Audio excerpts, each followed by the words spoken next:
Shalom Aleichem Beshem Yesua Hamasia. Salam bagimu dalam nama Yesus Sang Mesias. Jadi hari ini saya ingin membahas tentang salah satu kaum, yaitu Nasrani. Dan kaum Nasrani ini seringkali disebut di dalam Quran. Biasanya mereka ini dijadikan alasan oleh para polemikus Muslim untuk menyerang iman Kristen. Padahal sebenarnya kaum Nasrani ini sendiri membawa kebingungan dalam Islam, dalam iman Islam. Nanti kita akan lihat berdasarkan pada buku sejarah atau sejarah-sejarah yang ditulis oleh sumber-sumber Islam sendiri. Jadi kita lihat dulu, selama berabad-abad, dialog Islam dan Kristen itu bersinggungan dengan didasari pada kesalahpahaman doktrin. Jadi Islam salah memahami doktrin kekristenan dan menganggap bahwa Al-Quran diturunkan untuk meluruskan doktrin kekristenan.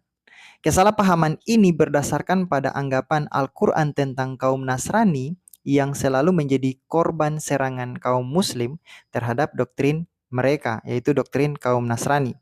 Jadi hal ini mengakibatkan timbulnya begitu banyak polemik Islamik yang akhirnya merambat dengan menyerang doktrin iman Kristen secara membabi buta. Nah, kita akan lihat sebenarnya kaum Nasrani ini siapa berdasarkan sumber Islam. Mari kita lihat. Dalam Quran, kaum Nasrani itu kita bisa jumpai paling tidak ada 10 surah yang saya sudah catat.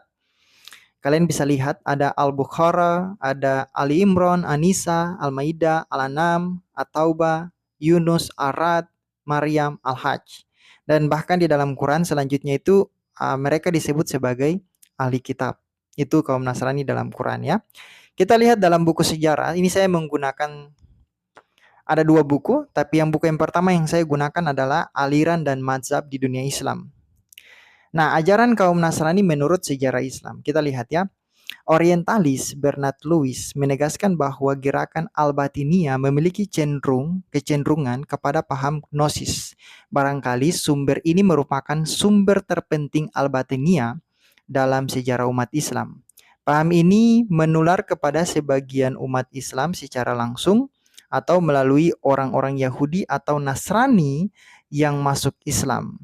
Merekalah yang membawa pemikiran Gnostisisme ini. Paham ini juga menyebar sampai kepada filsafat India yang kemudian secara tidak langsung ikut berperang dalam mempengaruhi kaum Sufi Islam.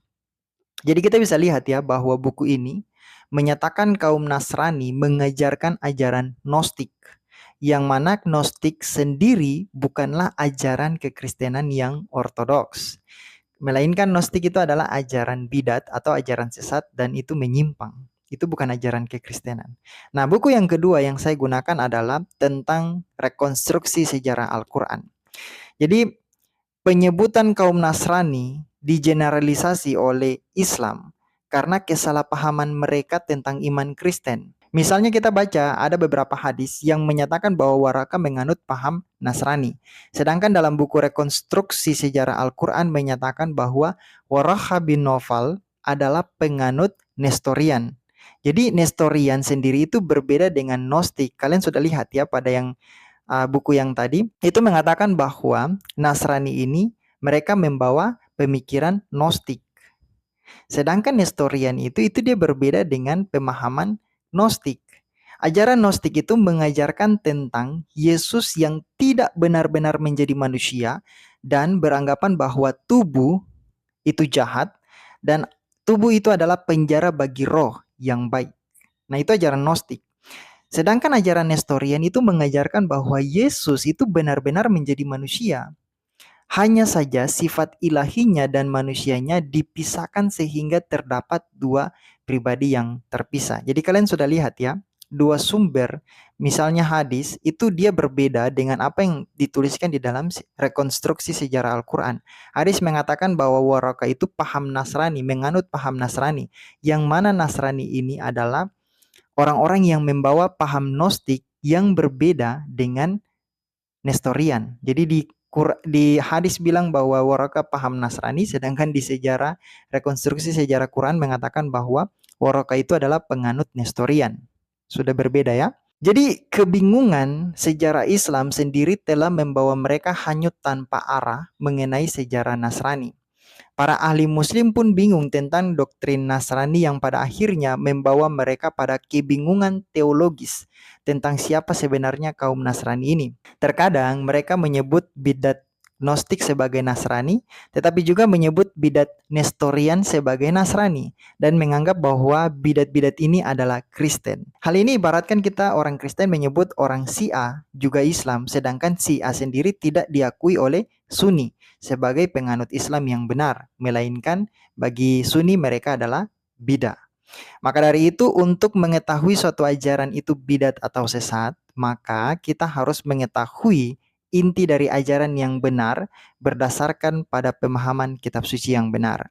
Jadi untuk saudara-saudaraku muslim yang sering menyerang iman Kristen, tolong untuk pahami dulu atau untuk cari tahu dulu siapa sih sebenarnya kaum Nasrani yang seringkali disebut oleh Quran itu, supaya kalian jangan menyerang secara salah.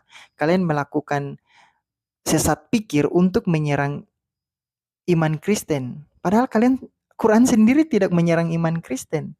Tidak pernah Quran menyerang iman Kristen.